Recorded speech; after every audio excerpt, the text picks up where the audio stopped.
자, 반갑습니다. 여러분들 어서오세요. 오늘은 5월 28일 일요일이고요. 현재 저녁 8시 6분이네요. 항상 제가 여러분 식사 시간에 방송을 하게 됐는데 어쩌다 보니까 그렇게 됐습니다. 자, 식사하시면서 쪽 귀로는 방송 들으시면서 맛있게 식사하시라고 오늘은 좀 편안한 내용을 준비를 좀 했고요. 오늘 방송의 주제는 딱히 없고 오늘 방송의 주제는 이것저것입니다. 이것저것. 이번 주 우리 증시가 참 지난주에는 하락기였고 이번 주는 반등기, 그리고 이제 미증시는 폭등이 좀 나왔어요. 특히 나스닥 쪽이 초급등이 나와가지고 우리나라한테도 미치는 영향이 분명히 있을 거거든요. 네, 반갑습니다. 우리 왕언니님, 흥아리님, 천종님, 버디리님 어서 오세요. 사실 이제 내일이 개장일이면은 조금 우리가 할 얘기들이 많을 텐데 어차피 내일도 오전에 제가 아침 방송도 있고 또 내일 이제 휴일이라서 물론 일하시는 분들도 물론 상당히 계시겠지만 똑같은 시일 공휴일이기 때문에 오늘은 자료 정리 좀 하다가 아까 한 5시 정도부터 지금 해가 좀 길더라고요. 지금 비가 오는데 아까 7시까지도 혼나던데 자료 정리하면서 좀 볼만한 뉴스 기사들과 우리 추천주 중에서도 이제는 다시 볼 때가 된 제 그런 종목들을 좀 정리하는 오늘은 이제 이것저것 방송입니다. 뉴스 기사에서 일단 첫 번째부터 한번 볼게요. 자, 여기 뭐냐면 스타벅스입니다. 스타벅스. 제가 여러분들 덕분에 스타벅스를 엄청 많이 갔어요. 올해는 거의 별로 간 적은 없고 작년하고 재작년에 진짜 많이 갔어요. 올해는 제가 쿠폰을 다 저희 부모님한테 보내드리고 저는 이제 원두를 사서 먹거나 제가 또 가는 단골집에 가서 먹기 때문에 올해는 거의 먹어본 적은 없는데 항상 이 스타벅스에서는 이제 시즌마다 스타벅스 음료를 많이 먹으면은 이제 상품을 주는데 이게 또 시즌 한정판이란 말이죠. 이때만 살 수 있는. 그래서 실제로 이 음료를 여기도 보면은 스타벅스 사이드 테이블이나 펜앤플레이트가 있는데 한정 수량이에요. 그리고 이제 총 17잔이라고 하면은 음료 한 잔당 요즘 가격이 많이 비싸니까 대충 계산하면 한 8,000원 정도라고 평균 단가를 친다고 그러면은 한 15만원 돈 나오겠죠. 산수가 안 돼가지고 대충 계산했습니다. 한 10만원 좀 넘는 금액이에요. 근데 이거 중고나라 가면은, 그러니까 얘네들을 받을 수 있는 가격이 한 13, 15만원 정도 된다 그러면 중고나라에서 한 30만원에 팔아요. 작년에도 그렇고 재작년에도 그렇고 매 시즌마다 나오는 것들이에요. 그래도 제가 아는 분도 맨날 보면은 그 스타벅스 노트북 가방, 그리고 스타벅스 파우치 이런 거 들고 다니시는 분들 많이 계시더라고요. 올해는 이제 뭐냐? 올해는 요걸 했을 때 뭘 받을 수 있느냐? 이거 기간도 이렇게 있어요. 올해는 이제 사이드 테이블이라고 이 캠핑 많이 다니시는 분들이나 이쪽에 관심 있는 분들은 아실 수 있는 헬리녹스라는 회사랑 같이 만든 그런 회사라고 그러고요. 스타벅스 고유의 감성이 담긴 특별한 3가지 컬러를 선보인대요. 그래서 이런 사이드 테이블, 녹색, 오렌지색. 이건데 사실 저는 이렇게 노트북 케이스나 그런 거를 잘 안 들고 다니기 때문에 손에 들고 다니는 걸 별로 안 좋아해요. 그래서 예전에 가방류는 그렇게 별로 마음에 안 들었거든요. 그리고 캐리어도 하나 있는데 캐리어도 그때 제가 음료를 많이 먹어서 그냥 받았어요. 몇 개만 더 먹으면은 그게 되길래. 근데 캐리어 솔직히 안 씁니다. 캐리어 예전에 그 스타벅스 캐리어 작년인가 재작년인가로 기억하는데요. 거의 안 써요. 사이즈도 너무 작고. 근데 이거는 그러니까 캐리어나 이런 거는 어디 여행을 가야만 쓸 수 있는 거지만 요거는 그냥 일상생활에 놓고 써도 되게 좋겠더라고요. 그래서 얘네가 되게 이 MD가 요거를 잘했다.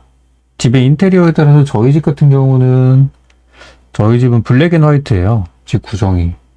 거의 화이트 아니면 블랙에다가 이제 문짝이나 이런 것만 좀 우드로 돼 있어서 이렇게 녹색 같은 거 포인트로 넣어도 될 것 같고 화이트는 저희 집 인테리어랑 완전히 딱딱이고 아이보리색. 그래서 이거 되게 혹하더라고요. 제 입장에서는. 그래서 중고나라에서 2배, 3배 가격에서 이제 사기보다는 음료 먹으면서 열심히 먹어야죠 또. 근데 이게 오늘 제가 봤던 기사들 중에서 가장 저희 눈에 들어오는 기사였어요. 근데 얘네가 이제 이런 걸 한 이유가 있을 거예요. 작년에 여행 가방을 했던 거는 코로나 분위기가 이제 코로나가 이제 리오프닝으로 가는 그런 작년에는 그런 상황이었기 때문에 여행하는 사람들의 수요를 누려서 여행 가방을 했다면 또 그게 또 막 해외여행까지 가기에는 너무 작지만 국내 여행하기엔 되게 좋잖아요 또. 요거는 이제 뭐냐면 이제 캠핑철이 돌아왔다는 거죠. 캠핑철. 딱 얘네도 이제 예시로 사용한 게 보면은 이 잔디밭에 딱 캠핑할 때 딱 깔아놓고 하면은 좀 있어 보이거든요 또. 그래서 이제 그런 캠핑철이 돌아왔다. 물론 내구성이나 이런 건 상당히 약하겠지만 여기 나왔더니 헬리녹스라는 브랜드를 저는 잘은 몰랐는데 이쪽 업계에서는 이 아웃도어 캠핑용품 이쪽에서는 거의 샤넬급으로 불리는 그런 거라고 하더라고요. 저는 잘 모릅니다. 근데 그만큼 좋은 거래요 이게. 그래서 이제 스타벅스 음료 안 사 먹고 그냥 헬리녹스 홈페이지 가면은 이런 테이블이 있어요 또. 그 얼마 정도 하냐면 대충 금액이 한 6, 7만 원 정도 해요. 별로 비싸진 않아요. 근데 이제 그냥 얘네 거를 사고 싶은 게 아니라 이제 스타벅스가 붙어 있는 걸 사고 싶은 거죠. 있더라고요 보니까. 아웃도어 라인 테이블. 야 이거 별거 안 하는 것 같은데 이런 게 다 이 10만 원씩 막 13만 원씩 하고 이 진짜 이쪽 업계에서는 비싼 물건들이에요. 여기 있다. 이거거든요. 사이트 지금은 이제 품절 났는데 요건데 여기에 이제 브랜드만 박혀 있는 거예요. 근데 가격이 한 6만 원, 7만 원 정도 좀 해요 이렇게. 뭐 아무튼 스타벅스 가시는 분들 혹시 많이 계신다면 꼭 선물 받으시고요. 또 하나는 여기 이제 플레이팅 접시로 사용할 수 있는 펜앤플레이트라고 하는데 이런 것들 많이들 사용하시죠? 가스도 되고 하이라이트도 쓸 수 있고 핫플레이트도 쓸 수 있는 그 알루미늄 소재라고 합니다. 전자레인지와 인덕션에는 사용할 수 없고요. 다시 또 스타벅스를 갈 이유가 생겼어요. 뭐 그냥 사도 되지만 한정판이기 때문에. 자, 그리고 다음은 아이폰에 대한 소식인데요. 제가 아이폰이랑 갤럭시랑 저는 두 개를 쓰고 있는데 사실 원래 올해 그 폴더블 폰을 살려고 했다가 좀 여러 가지 제약이 좀 있고 제가 쓰기에는 적합한 건 아니어가지고 결국에는 사지 않았어요. 아직도 지금 6년 된 폰을 쓰고 있습니다. 고장이 안 나요. 고장이 나야 바꿀 텐데 항상 뭐 차에 있을 때는 그 홀더에 꽂혀 있고 집에 있을 때도 거의 충전기 연결되어 있고 통화할 때는 저는 거의 스피커폰으로 하고 손에 잘 안 들고 있어요. 항상 제자리에 있기 때문에 고장이 안 나요 이렇게. 가끔은 떨어뜨린 적도 있는데 떨어뜨려도 이렇게 외관만 좀 상하고 내부는 멀쩡하더라고요. 그래서 바꾸지 못하고 있는데요. 이번에 폴더블 폰이 또 새로 나온대요. 삼성에서도 7월 달에. 저는 좀 나름 기대를 하고 있어요. 근데 폴더블 폰이 제일 저한테 힘들었던 게 뭐냐면은 아니 펴고 접는 게 너무 힘들어요. 이 펴고 접는 거.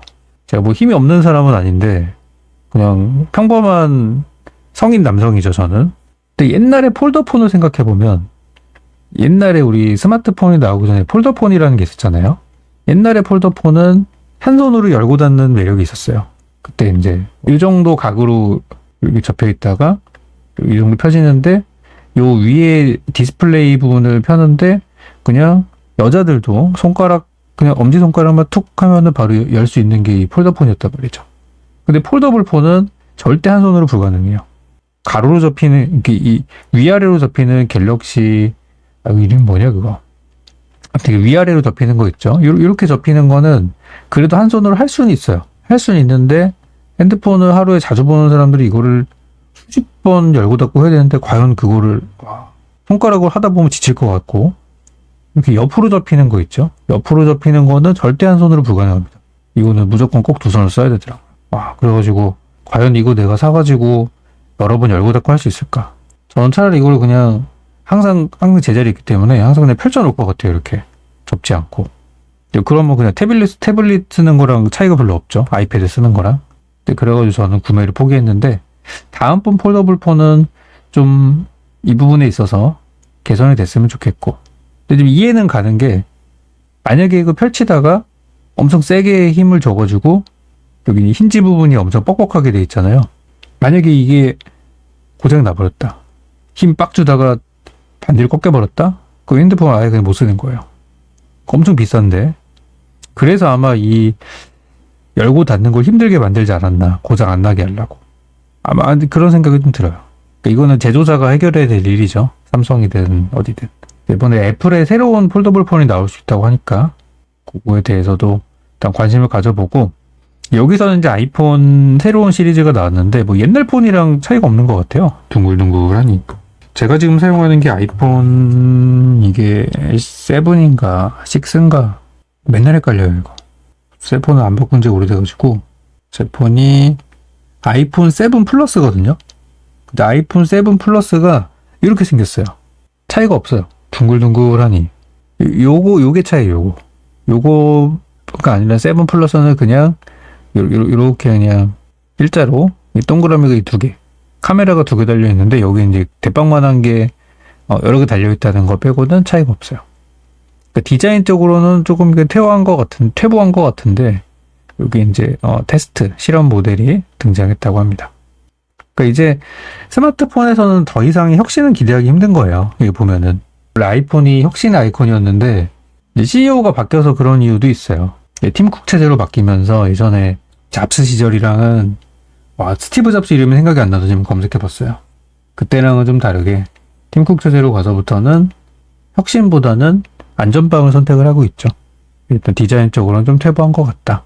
이번에 갤럭시 새로 나온 걸 보러 가가지고 봤는데 갤럭시는 오히려 이전작이 이렇게 둥글둥글하고 신작은 조금 각이 져 있더라고요. 근데 각진 게 조금 더 좋아 보였어요. 멋있고. 근데 애플은 오히려 둥글둥글한 디자인을 선택을 했습니다. 뭐 이유가 있겠죠?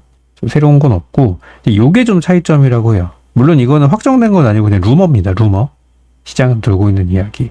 근데 보시면 예전에 사용되던 라이트닝 포트가 아니라 USB-C 타입이 들어간다고 해요. 그래서 C 타입이 요즘에 많이 확산되고 있는 새로운 규격이죠. 그런데 현재 사용되고 있는 아이폰 15와 아이폰 15 프로의 C 타입은 동일한 것 같지만 데이터 전송 속도의 차이를 둘 가능성이 제기되고 있다.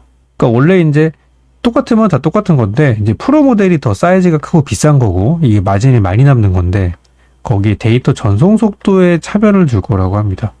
그리고 스테인리스 스틸 대신에 티타늄 소재를 적용할 것이라는 전망도 나오지만 확인할 수 없다.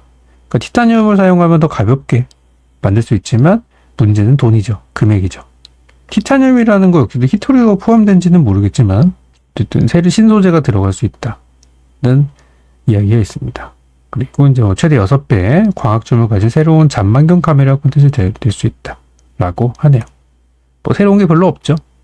보자마자 와 이거 사야겠다 그런 생각이 들지가 않아서 저는 이제 스마트폰보다는 이제 폴더블 폰에 관심을 더 갖고 있어요. 새로운 거. 그래서 USB-C 타입이 예전에 관련주들이 움직였을 때 그때 테마가 좀 있었어요. 그때 이제 뭐가 있었냐면 이 얘기가 나온 게 좀 한 몇 년 됐죠. USB-C 타입 관련주. 예전에 신화콘텍이라고 요 녀석이 여기 애플의 USB-C 타입 통일 발표의 강세 작년에 10월 달에 테마감을 있었죠. 주가는 많이 가진 않고 이미 6월 달에 한번 대시세가 났다가 그 이전에도 계속 있었어요. 10월 달에는 어찌 보면은 바닥에서 좀 올라간 거에 그쳤었는데 2022년도, 21년도부터 나왔네요. 보니까 21년도 9월 달. 이때가 테마 시작이었구나. USB 충전기 표준화 수혜주.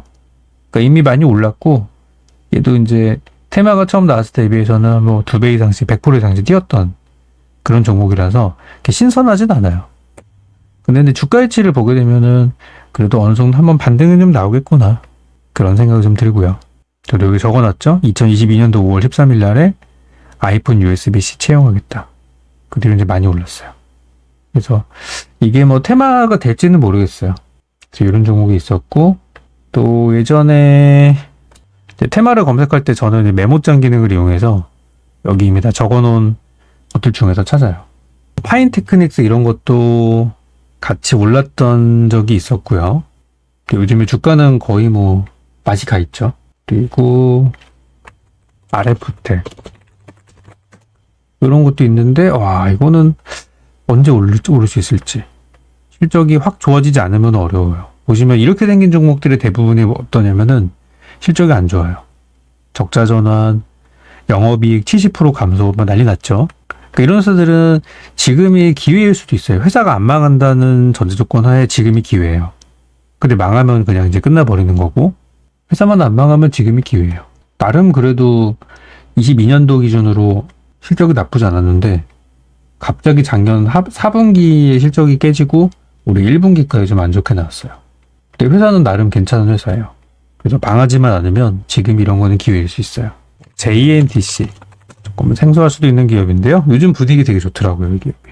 얘는 실적을 보면은 맨날 적자 나다가 이번 1분기 흑자 터졌고 2분기부터 실적이 개선될 걸로 예상이 되는 기업이에요. 그래서 바닥에서 2배 정도 이미 올라간 상태인데 얘도 보면 뭐 장기 하락을 경험한 종목입니다. 2020년도에 한번 상당 초기에 한번 시티세 내고 그 다음에 1년, 2년 반 정도를 하락하다가 작년 9월 말 10월 초부터 반등을 하고 있어요. 그러니까 사람들의 관심에서 완전히 멀어졌다가 이런 적자가 이렇게 떴는데 누가 사겠어요? 흑자전환 기대감으로 그리고 이제 앞으로에 대한 기대감으로 이제 가는 거죠. 그래서 무려 이제 8분기 만에 흑자전환이 성공했다 그래서 가는 건데 실적이 영향을 많이 받아요. 요즘 우리 증시는. 제가 추천도 드릴 때도 실적 얘기를 꼭 하는 이유가 지금 요즘 트렌드이기 때문에 그렇습니다. 그래서 이런 이제 USB C타입 관련주는 제가 볼 때는 좀 별로 볼 게 없는데 그 중에서 이제 아까 언급드린 그런 종목들은 좀 해볼 만하지 않나 그 생각이 듭니다.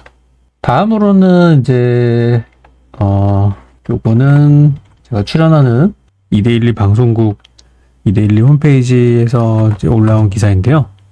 올해 하반기 얘기가 좀 있어요. 이건 하나의 의견이니까 증권사 의견이니까 참고만 하시면 되겠습니다. 그래서 이제 뭐라고 하냐면 하반기에는 IT 전기전자 업종에 투자하실 분들은 선별적인 접근이 필요하고요. 폴더블 폰이나 로봇 그리고 AR, VR에 주목하라고 합니다. 이거 우리의 관심사랑 딱 맞아떨어지는 내용이죠. 저도 아까 폴더블 폰 얘기 잠깐 했었고 AR, VR은 요즘 방송에서 많이 말씀드리는 부분입니다. 자, 볼까요?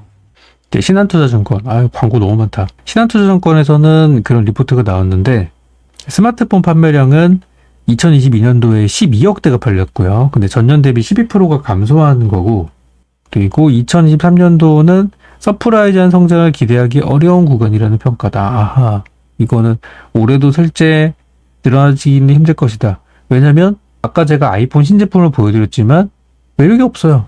아니 제가 지금 쓰는 거랑 똑같이 생겼어요. 심지어.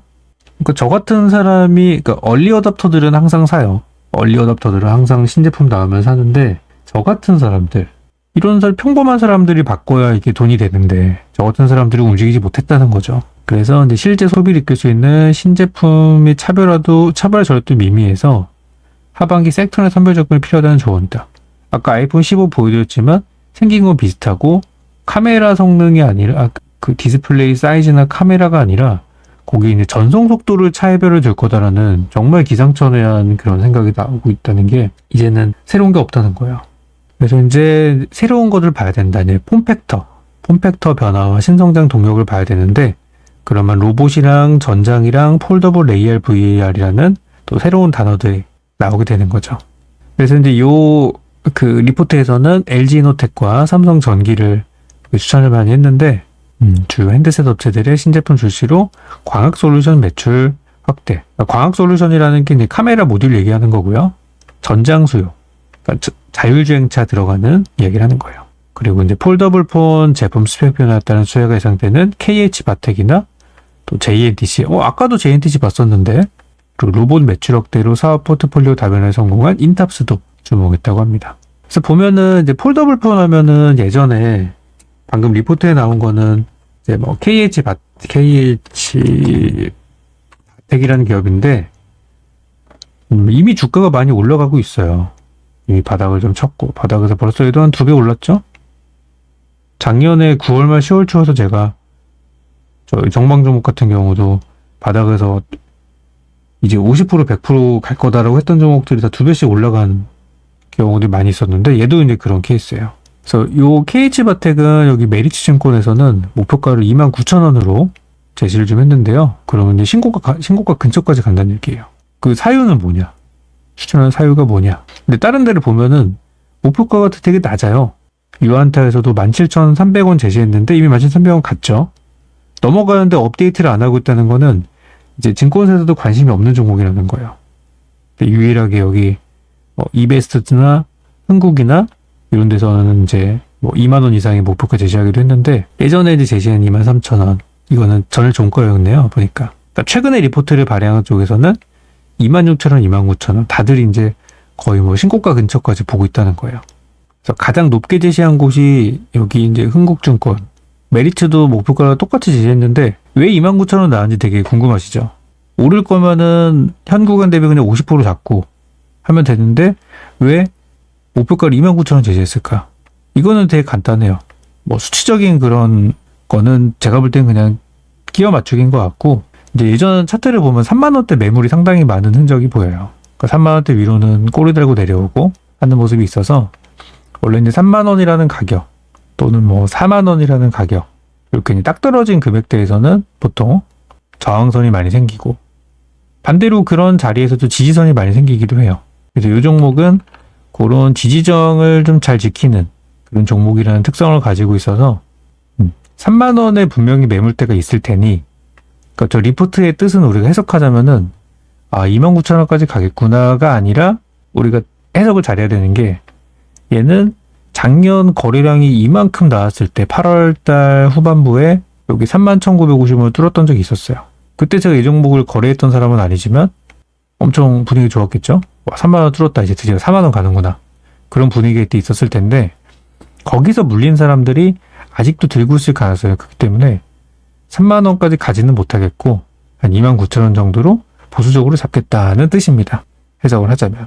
그래서 얘네들이 이런 거를 제시하는 기업들은 또 이런 매물이 많을 수 있어요. 만약에 저라면은 한 25,000원 정도까지만 볼 것 같아요. 이제 폴더블폰 관련 이런 게 있고, 여기 보면 폴더블폰의 흥행을 예상한다고 하는데 과연 이게 저 같은 평범한 사람들의 수요도 가져오지 못했는데 과연 이게 좋을 수 있을까? 아무튼 좀 궁금한 그런 생각이 좀 듭니다.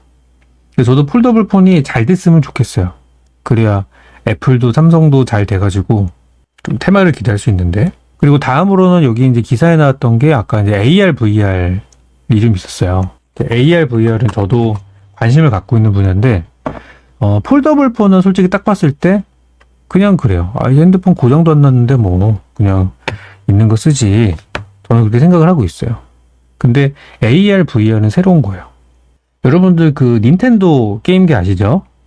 동물의 숲, 이런 거. 사람들이 그 인싸 게임을 하기 위해서 닌텐도 스위치를 그렇게 샀답니다. 없어가지고 못 팔 정도로 재작년하고 작년에 히트를 쳤던 게임기가 바로 닌텐도 스위치인데, 이 휴대용 게임기는 한계가 있다는 인식을 깨버린 거는 컨텐츠예요. 결국에는 컨텐츠야. 여기 뭐 젤다의 전설 해본 적은 없지만 모여봐요 동물의 숲, 이걸 하기 위해 사람들이 기기를 사는 거예요. 저도 하는 거는 봤는데 좀 아기자기한 그런 맛은 있는데 뭐 제 스타일은 아니더라고요. 그걸 하기 위해서 사람들이 이 20만원 30만원짜리 제품을 한단 말이죠. 결국에 기기를 사게 하는 거는 컨텐츠거든요. 컨텐츠가 있어야 이런 몇십만원짜리 사는 거고, 없으면 굳이 이거를 그죠? 사겠어요? 가격도 비싸잖아요. 또 웬만하면 요즘에는 게임을 다 스마트폰으로 다 할 수 있기 때문에 굳이 이걸 안 사도 돼요. 스마트폰으로 또 핸드폰 게임을, 그러니까 이제 PC 컴퓨터로 또 할 수 있는 방법도 있고, 또 이걸 하기 위해 사람들이 제품을 산다. 결국엔 이제 콘텐츠란 부분인데, 이번에 애플에서 나오는 애플의 헤드셋 역시도 이제 콘텐츠가 뭐냐에 따라서 여기 이제 판매량이 결정이 될 거라고 저는 보고 있어요. 아직 이제 뭐 어떤 콘텐츠가 될지 아직은 모르죠. 아직은 알 수는 없지만 콘텐츠가 기기를 살리는 그런 상황으로 가게 될 거고, 콘텐츠가 이제 흔히 말하는 이제 인싸들, 우리 또 애들 사이에 유행하는 그런 게 나오기를 이제 바라고 있어요. 자, 그래서 이제 헤드셋이라는 게 이게 요즘도 뉴스가 계속 쏟아지고 있어요. 애플의 이제 MR 헤드셋이다 라고 하면은 계속 나오는데, 여기에서는 팀 쿡의 야심작이 MR 헤드셋, 지금 팀 쿡이 애플의 수장이 된 이후로 아까 혁신이라는 게 없다는 말씀을 드렸습니다. 아이폰 맨날 똑같은 거 계속 나오죠? 새로운 게 없어요. 그런데 MR 헤드셋이 이제 야심작이래요. 그래서 올해 90만 대 목표를 하고 있는데 시장에서는 10만 대도 못 미칠 거라는 회의론도 나온다고 합니다. 결국 이거를 결정짓는 건 컨텐츠예요. 이 애플에 이거를 사용해야만 즐길 수 있는 뭐 게임이나 컨텐츠나 뭐 영상이나 이런 게 있어야 사람들이 저 비싼 돈을 내고 살 겁니다.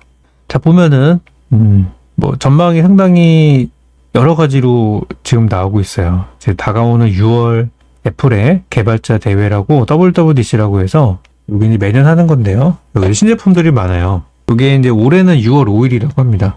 6월 5일 날 예정이고 이제 공개가 된다고 하는데 6월 5일 얼마 안 남았어요. 또 오늘이 28일이니까 다음 주 월요일이에요. 얼마 안 남았죠? 실망할 수도 있어요. 그러니까 항상 우리가 뭐 어떤 걸 볼 때는 이게 선반영 여부를 봐야 되는데 선반영 여부를 결정하는 거는 기대감이에요. 기대감이 높으면 높을수록 선반영이 되겠고, 그죠? 기대감이 낮으면은 선반영에 대해서 주가가 바닥에 있겠죠? 그러면 우리 시장의 생각은 어떠냐면은, 이거 별로야. 이거 얼마야? 가격이 지금, 여기 가격이 있는데, 이미 메타에서도 2020년도에 제품을 내놨어요. 그치만, 이미 흥행에 참패했고, 실제 지금 메타는 물론 이 사업 때문에 그런 건 아니겠지만 전반적인 사업이 다 이제 주춤하면서 영업 손실이 발생했는데 이 영업 손실은 이 메타의 VR 헤드셋으로 낸 적자가 아닙니다. 이거는 여러 가지가 복합된 것이지 이 사업부는 그렇게 크지 않아요. 근데 여기 기사에는 이렇게 그냥 묶어가지고 때려버렸고 그리고 금액 자체가 상당히 비싸요. 제품 자체가. 저기 금액은 안 나오는데 여기 금액이 지금 3,000달러로 예상을 하고 있다고요. 우리나라 환율 생각하면은 거의 뭐 400만 원을 넘기는 돈이 되겠죠. 지금 원달러 환율이 얼마입니까, 지금? 지금 1,328원이네요. 조금 내려갔구나, 그래도. 요즘에 엔화는 많이 떨어지는데. 엔화가 떨어져서 그렇게 사람들이 여행을 많이 가나 봐요. 네, 달러 환율은 아직은 그렇게 높진 않고, 그래도 조금 하향세긴 하네요. 요즘 보니까. 이 생각하면은 진짜 한 400만 원도 되는 거고, 이게 또 수입산이잖아요. 수입하면 또 세금이랑, 그 생각하면은 엄청 비쌀 것 같은데 이게 원가 수준이래요 이게.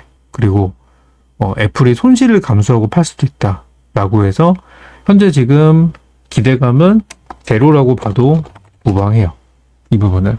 그래서 기대치가 낮기 때문에 기대치가 나오면은 여기서도 뭐라고 나오냐면 예상보다 좋게 나온다면 빠르게 새로운 트렌드가 될 수 있다 라고 하는 거고, 만약에 별로라고 하더라도 기대치가 없으니까 그럼 그렇지 라고 그냥 넘어갈 수 있어요. 여기 최근에 게임 행사 쪽에서는 이쪽 이제 VR 시장이랑 많이 접목이 되고 있는데요. 3월 달에 미국에서 열린 게임 개발자 컨퍼런스 GDC가 이제 했던 행사 중에서는 메타, 소니, 피코, 에픽 게임즈 같은 데들이 전부 VR 게임을 내놓았다고 하고요. 우리나라의 그 스마일게이트가 그 로스트 아크라는 게임으로 많이 유명하죠. 최근에 뭐 이혼 소송이 있었다고 하는데요. 스마일게이트에서도 지금 VR 신작을 준비하고 있다고 합니다. 그리고 컴투스는 지난 2월 공개한 다크소드를 출시 계획이라고 하는데 어쨌든 새로운 시장이잖아요. 우리가 경험해본 적이 없잖아요, 이쪽은. 그래서 과연 어떨 것인가. 예상대로 그냥 실망을 한다 하더라도 더 나빠질 것이 없는 상황이고 예상보다 좋다면은 의외의 대박을 칠 수도 있는 부분이라고 저는 보고 있어요. 그래서 금액 자체가 이게 단가가 비싸기 때문에 물론 보급형도 있겠죠. 근데 금액이 비싸기 때문에 아까 전에 닌텐도 스위치 같은 경우는 30만 원대니까 30만 원이면은 우리 또 어린 친구들도 용돈 모아 살 수도 있고요. 알바하면 살 수 있고요. 또 엄마한테 사달라고 하면은 엄마가 뭐 이런 걸 사 하면서도 또 사줄 수 있어요. 시험 봤는데 100점 맞으면 사줄 수 있단 말이에요. 30만 원이라는 금액은. 그렇지만 400만 원은 100점 맞았다고 해도 사주기 힘들어요. 돈이 많은 집에서는 사줄 수 있겠지만 어쨌든 선뜻 손이 가는 게 아니에요. 이거는 뭐 스마트폰 몇 개를 살 수 있는 돈이고 400만 원이면은 겁나게 좋은 컴퓨터를 살 수 있어요. 요즘 그래픽카드 가격이 많이 올랐다고 하더라도 정말 좋은 PC를 맞출 수 있는 금액이에요. 그러니까 굳이 그거 사지? 쉽게 사줄 수가 없는 거라서 이게 많이 팔리려면 사실은 이게 애들이 많이 원하는 거를 해야 이게 또 부모들이 또 지갑을 또 열거든. 애들이 사달라는데 생각해보면 저도 컴퓨터라는 거를 처음 접했을 때가 초딩 때 국민학교 됐지만은 그때 제가 컴퓨터라는 거를 처음 접했었어요. 그때 286, 386 막 이런 거 나오다가 이제 486이 나올 때였었는데 그 당시 486, 386에서 486으로 넘어가는 이제 그런 때였어요. 그때 90 몇 년도니까. 근데 그때 컴퓨터가 되게 비쌌어요. 그 당시 금액이 그때 제가 알기로 한 100만 원 넘은 걸 한 100만 원, 200만 원 막 그랬던 걸로 기억나요. 메이커, 삼성 이런 데 거는 뭐 정말 막 300만 원 이렇게 했었고요. 근데 새로운 트렌드니까 그래도 사람들이 샀어요. 그때 막 조립해서 사는 사람들도 있었고 그때는 용산이 엄청 떴죠. 너무 비싸니까 그 부품을 한번 이렇게 사면은 좀 싸지 않을까? 사니까 와, 반값이면 살 수 있네. 근데 어쨌든 그때 브랜드를 달고 나온 거는 엄청 비쌌어요. 그때도 한 3,400만 원짜리가 있었고요. 지금은 이제 상향 평준화가 좀 돼서 우리가 컴퓨터로 즐길 수 있는 콘텐츠가 뭐 50만 원짜리 컴퓨터를 만들어도 막 엄청 고사양 게임 아니고서는 다 한단 말이에요. 지금 방송하는 컴퓨터도 이거 뭐 진짜 성능 낮아도 할 수 있는 거예요. 영상 작업을 한다던가 뭐 편집 같은 걸 한다던가 그래픽 작업을 한다던가 그런 사람들이 아니면은 굳이 비싼 컴퓨터가 필요 없는데 지금 상향 평준화가 됐죠. 근데 옛날에는 어쨌든 다 비쌌어요. 기본적인 금액이. 그래서 MR 헤드셋이라는 것도 점점 기술이 발전하고 하면서 그 수요가 늘어나면서 단가는 떨어질 겁니다. 옛날에 삼보 컴퓨터도 있었고 그때 삼보 뭐 세진 컴퓨터도 있었고 아직도 생각나는 게 그 우리 박찬호 아저씨 코리안 특급 박찬호 아저씨가 나와가지고 광고했던 생각이 나요. 세진 컴퓨터가 그 진돗개였었죠. 생각이 납니다. 그때는 엄청 비쌌어요. 지금 우리 물가와 수입을 생각하면 그 당시 컴퓨터 세진 컴퓨터 중에 좀 좋았던 게 한 200만 원 정도 했거든요. 200이 좀 넘었어요. 200 몇십만 원? 메모리 하드 사양에 따라 달랐었는데 그때 이게 좀 좋은 거였어요. 그러면 90년대에 200만 원과 지금의 200만 원은 천지 차이인데 물가와 그런 거 생각했을 때 그 당시 200만이면은 현재로 치면 한 4, 500만 원이라고 보시면 돼요. 그죠? 뭐 97년도, 8년도 박찬호가 막 잘 나갈 때였으니까 97, 8년도 기준으로 200만 원이면은 지금으로 따지면 4, 500이에요. 그러니까 지금 이런 거를 그때 샀다는 얘기예요. 왜냐면 그 당시 막 새로운 거니까. 컴퓨터가 이제 앞으로 미래가 될 거다. 막 그러니까. 그래서 MR 헤드셋이 과연 그걸 대체할 만큼의 엄청난 것이냐? 아직 저는 모르겠어요. 그렇지만 지금 이미 투자자의 입장에서는 더 이상 나쁠 게 없는 기대치 제로의 상태이기 때문에 오히려 그래서 기대를 한번 하는 것도 있어요. 팀 쿡이 지금 CEO가 된 지 벌써 지금 9년이 됐는데 이거를 야심작이라고 하니까 우리가 모르는 뭔가 있겠죠. 그래서 중요한 거는 콘텐츠. 지금 이제 게임 쪽이랑 많이 연계를 하고 있는데요. 게임 산업이 옛날 같지가 않아서 과연 어떤 것인가? 과연 메타버스를 즐기기 위해서 이게 얼마나 필요할 것인가? 참 궁금합니다. 그래서 예전에 추천주들 기억나시죠? 우리 스코넥. 여기 정방에서도 비슷한 종목을 들고 있는데요. 자, 스코넥이 여기 보시면은 XR 방탈출 게임을 출시했다고 합니다. 그리고 방탈출 카페 가보셨어요? 가보면은 이제 여러 가지 장치들이 좀 돼 있고 시간 안에 나와야 되는 뭐 문제를 풀고 어디 숨어 있는 그 열쇠를 찾아가지고 탈출하는 이제 그런 거를 이제요 XR 확장의식 기반의 이런 걸 통해 가지고 할 수 있대요.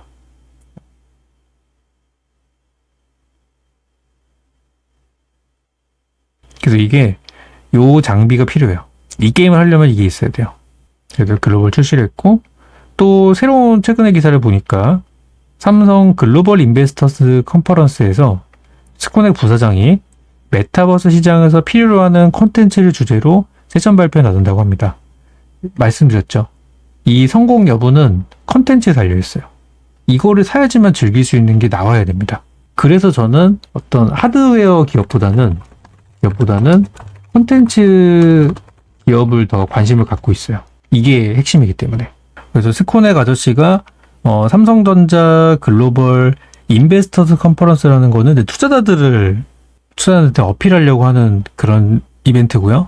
삼성증권 주최로 열리는 이번 행사는 매회 1000여 명의 국내외 기관 투자자가 참석하는 대표적인 IR 행사다 라고 하는 건데 스코넥과의 어떤 삼성과의 그런 연관성을 보여준 대목이라고 보여집니다. 보시면 뭐 지분 투자 그런 거는 없어요. 이번 기회에 삼성이 좀 사줬으면 좋겠는데 그런 내용이라고요.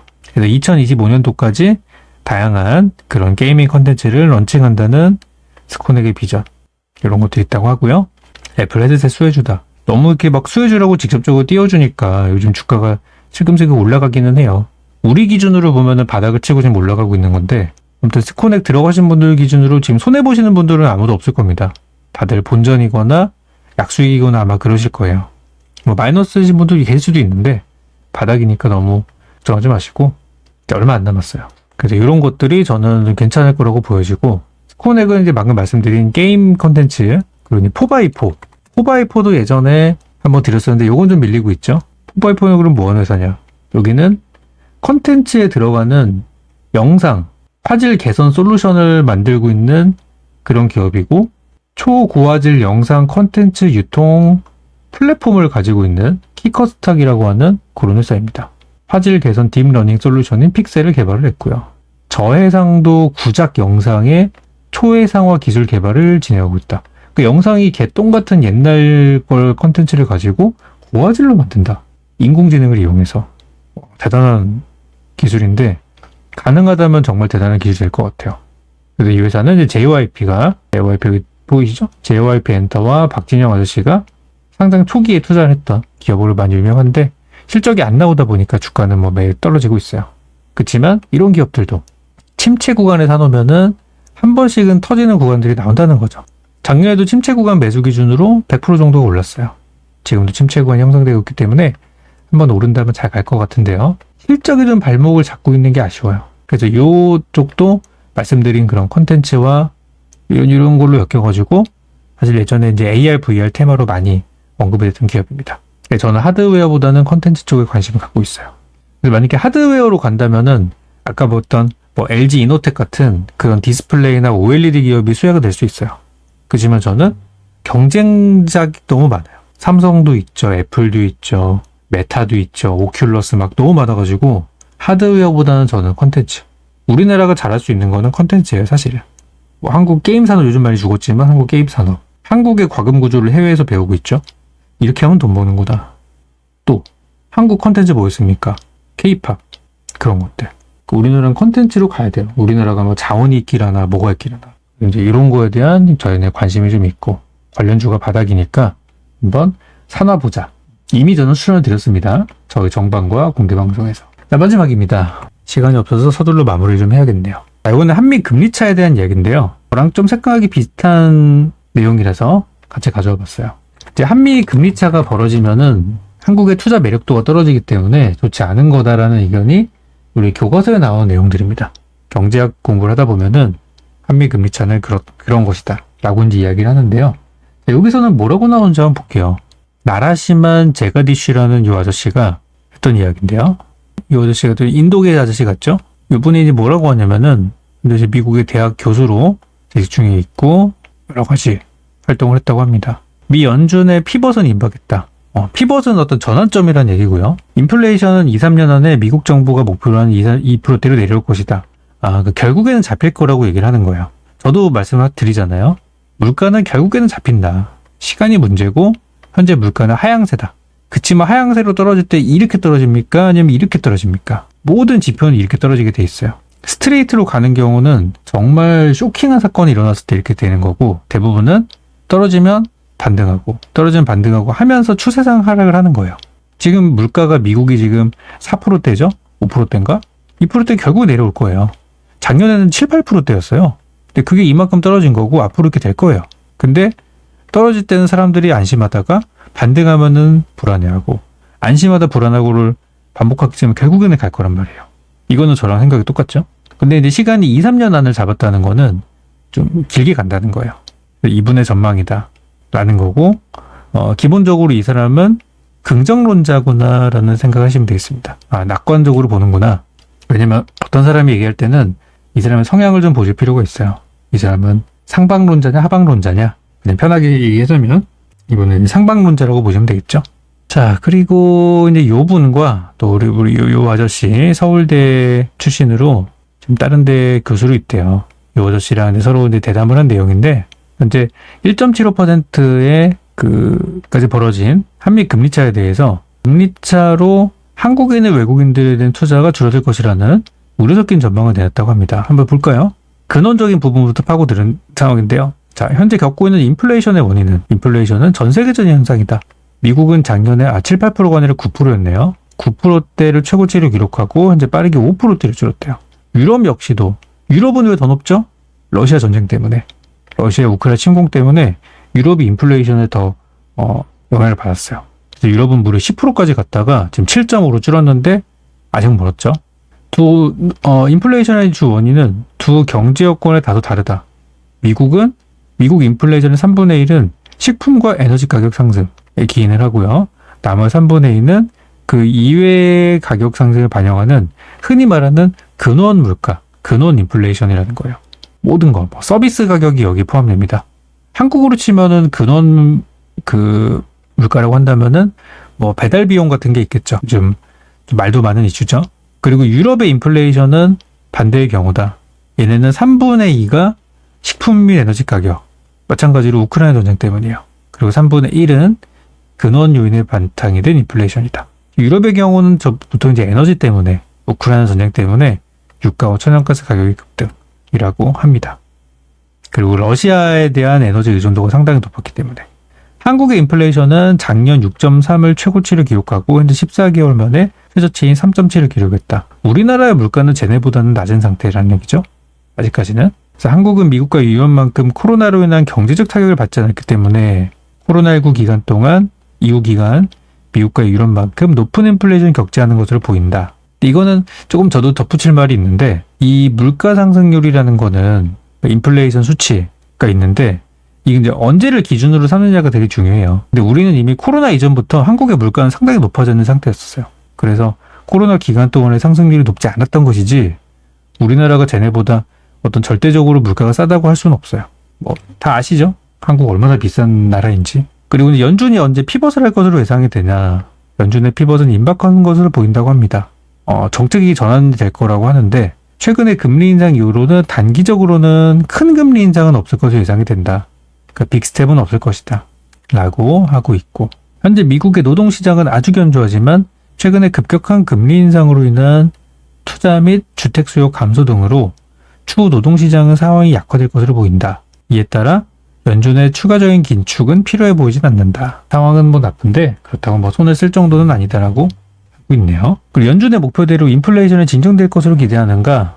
2, 3년 내에 미국의 인플레이션은 목표치인 2%에 점진적으로라는 표현이 들어갔습니다. 천천히 간다는 얘기죠. 하루아침에 막 예전에 코로나 때처럼 빠졌다 확 올라가는 장은 안 나온다는 얘기입니다. 완만하게 떨어졌다가 완만하게 올라갈 거라. 우리한테는 기회죠. 코로나 때처럼 이렇게 빠지면은 누가 여기서 잡을 수 있겠으며 누가 이거를 견딜 수가 있겠습니까? 못 견뎌요. 여기 계신 분들 중에 이거 잡을 수 있는 사람은 거의 없어요. 그렇지만 지금의 상황은 코로나 때는 이런 V자 반등이었기 때문에 우리가 하다 보니까 지나갔네. 기회도 놓쳤죠? 근데 지금은 어때요? 이게 이렇게 가기 때문에 우리한테는 이만큼의 시간이 있어요. 기회도 있고요. 그거를 잡을 수 있는 사람과 없는 사람은 이제 앞으로 계좌에 많이 차이가 나겠죠. 우리는 이걸 겪고 있는 중이에요. 지금 이 어느 쯤에 있단 말이에요, 우리가. 그건 알 수는 없지만. 그래서 저는 지금 기회라고 보는 거예요. 자본시장의 기대 역시 이 예측과 일치한다. 다들 시간이 걸릴 거라고 예상을 하고 있죠. 그렇지만 우리 개인 투자들은 바로 좋아지지 않는다고 악재네 이렇게 생각을 하는 것이고요. 그리고 한국은행은 1월 이후에 기준금리를 3.5로 동결했다. 한국은 낮은 유가에 힘입어 미국과 EU에 비해서 상대적으로 낮은 인플레이션을 유지할 가능성이 높다. 한국은 그렇게 영향을 받지 않는다는 것인데요. 자본시장에 대한 향후 전망은 자본시장의 미래를 예측하는 건 항상 어렵다. 그렇죠? 누가 알겠습니까 그거를. 신의 영역이죠. 하지만 밸류에이션 멀티플을 통해 자본시장 지수가 기업들의 수익 잠재력과 얼마나 어긋나 있는지 여부에 대한 기본적인 통찰력을 넣을 수 있다. 말이 되게 어려운데요. 다음 내용은 좀 이해가 될 겁니다. 시장이 지금 흘러가고 있는 방향이 그렇게 예상 밖의 흐름은 아니라는 거예요. 그리고 변동성 지수가 흔히 말하는 공포지수거든요. 공포지수가 이 정도면은 코로나 이전에 가깝다. 코로나 이전에 우리는 어땠죠? 코로나 이전에 한국 증시 2019년도와 18년도를 생각해 보면은 18, 19년은 저한테는 어떤 기억이 있냐면 그때 제가 아파가지고 한번 입원했던 적도 있었고 그런 데인데 18, 19년도는 이미 한국은 경기 침체인 상황이었어요. 그때부터. 미중무역전쟁이라는 게 발발했던 시기가 2018년도죠. 트럼프 아저씨가 삽질을 하면서 미중무역전쟁이라는 단어가 처음 생기기 시작했고 그러면서 18, 19년도에 우리나라는 굉장한 침체기가 있었고요. 특히 19년도에는 일본 쪽발이들의 화이트리스트 제외 사건으로 인해서 안 그래도 힘들어 죽겠는데 한 번 더 때려맞은 상황이 있었어요. 이 가운데 수많은 자영업자분들이 문을 닫았고요. 파산하는 경우도 많았고요. 그 해가 2018, 19년도였어요. 그러다가 코로나가 터져서 20년도에 재앙이 왔던 거죠. 그러니까 현재 우리 증시의 공포지수는 코로나 이전 상황에 가깝다고 이분은 이야기를 하고 있습니다. 한미 금리 차가 한국 경제에 미치는 영향은 양국의 금리 차가 한국 경제에 어떤 영향을 주는지에 대해서는 세 가지 정도 관점에서 볼 수 있다고 합니다. 갑자기 복잡한 내용으로 가는데요. 하나는 금융효과, 파이낸셜 이펙트. 양국의 금리 차로 인해 한국에 대한 미국 투자자의 매력도가 감소할 것이다. 이거는 교과서에 나온 얘기입니다. 한국에 대한 미국 투자자의 투자 매력도 감소. 자, 두 번째는 환율 효과고요. 익스체인지 레이트 이펙트라고 하는데 최근 몇 년의 원화는 미국 달러에 비해서 약세를 보였고요. 그죠? 이에 따라 한국 상품은 미국 소비자한테 상대적으로 저렴한 가격에 공급이 되었다고 합니다. 따라서 한국 제품의 미국 수출 가능성이 증가할 가능성이 많다. 좋은 내용이죠. 미국은 한국의 주요 교역국의 하나이다. 한국에 수출을 많이 하는 나라는 두 개죠. 중국과 미국, 미국과 중국. 그래서 두 번째 환율 효과가 첫 번째 금융효과에 비해서 한국에 더 유리하게 작용할 것으로 본다. 수출이 용이하다. 우리나라가 요즘 미국에 뭘 많이 팔고 있을까요? 자동차, 배터리, 또 화장품, 또 K-팝 관련된 컨텐츠 많죠. 반도체도 있고요. 자, 그리고 이제 마지막으로 세 번째 소비 효과입니다. 컨슘선 이펙트인데 어찌 보면 이게 더 중요할 수도 있어요. 미국의 개인 소비는 상대적으로 호조를 보이고 있다고 합니다. 실제 이런 개인 소비 호조는 최근에 연준의 급격한 금리 인상의 주요한 버팀목 중 하나로 꼽힌다고 합니다. 그 사람들이 돈을 안 쓰진 않아요. 인플레이션도 있고 뭐도 있고 뭐 어렵다고 하는데 그런데 돈을 안 쓰진 않아요. 쓸 건 쓴단 말이에요.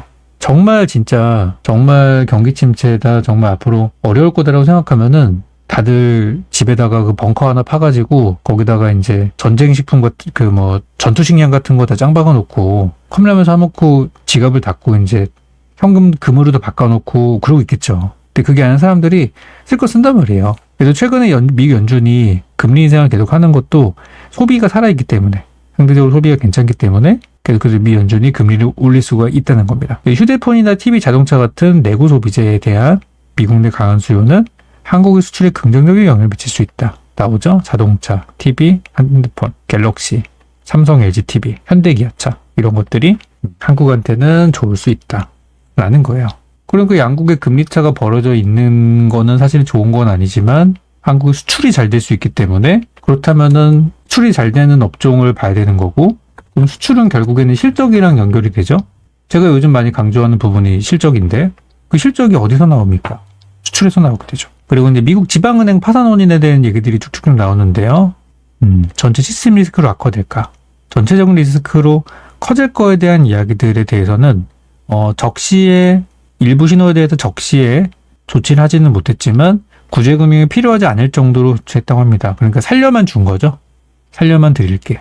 그렇게 한 것이고, 이거를 통해서 실리콘밸리 뱅크를 통해서 미 연준이 비슷한 사례에 대해서 결국 경계를 하고 대비를 할 것이기 때문에 이 악재가 커질 것으로 보이진 않는다고 하고요. 한국은행도 마찬가지로 은행 감독의 주의를 기울였기 때문에 경제적 파급 효과는 미미할 것으로 보인다고 합니다. 아까 말씀드렸지만 이분은 긍정론자, 낙관론자, 상방론자입니다. 마지막으로 인공지능에 대해서 어떻게 변화시킬까? 요즘 인공지능 얘기가 정말 많이 나옵니다. 어딜 가나 인공지능이 쏟아지는 그런 세상이에요. 자, 한번 볼까요? AI는 상당한 변화를 가져올 것이고, 이거를 잘 활용하는 펀드 매니저와 애널리스트들은 어떤 우위를 점할 수 있을 것이다라고 합니다. 빅데이터, 이런 것들이죠. 그리고 투자 전문가한테 미치는 영향. 평균적인 뮤추얼 펀드 매니저는 과거 수십 년 동안 시장을 이기지 못했으며 이런 추세는 바뀌지 않을 것으로 보인다. 기계학습과 AI를 잘 활용하는 매니저는 단기적으로 이점을 가지겠지만 장기적으로 이점이 될 것으로 보기는 힘들다라고 하네요. 새로운 기술이 자본시장 전체를 더 효율적으로 만들 것이기 때문에. 그래서 포트폴리오 매니저와 바이사이드 애널리스트에 대한 보상을 줄어들 가능성이 높다. 그러니까 사람이 할 것을 AI가 많이 대체한다는 얘기예요. 일반적인 투자자한테 미친 영향은 효율적인 시장으로부터 이익을 얻을 수 있을 것이다. 이제 수수료가 많이 감소했다. 트레이더들에 대한 경우는 어떤가? 트레이더들이 오히려 AI 쪽에서는 제일 활용할 수 있는 입장이고, 알고리즘을 개발하고 어쩌고저쩌고. 그리고 나머지는 관심 있는 분들 한번 읽어보시기 바랍니다. 자, 그래서 정리를 좀 드리면은, 제가 주말에 자료 정리하다가 좀 눈에 띄는 것들만 좀 가져와 봤는데, 아마 여러분들의 궁금증을 해줄 수 있는 것도 좀 있을 것이고요. 그리고 저의 관심사와 저의 추천주와 연결된 부분들도 있었는데, 오늘은 이런 것들을 간단하게 정리하는 정도로 마치도록 하겠고요. 생각보다 좀 방송을 좀 많이 했어요. 저 원래 공개 방송은 한 30분만 하는 걸로 사실은 정해놓고 있는데, 하다 보니까 항상 많이 하게 되네요. 그래서 지금 하다가 지금 시간이 잘려서 못한 거는 내일 월요일 오전 공개 방송을 통해서 이어가도록 하겠고요. 내일은 장이 열리는 날은 아니고요. 그러니까 편안하게 주무시면 되겠고, 내일 출근하시는 분들은 일 잘하고 내일 뵙도록 할게요.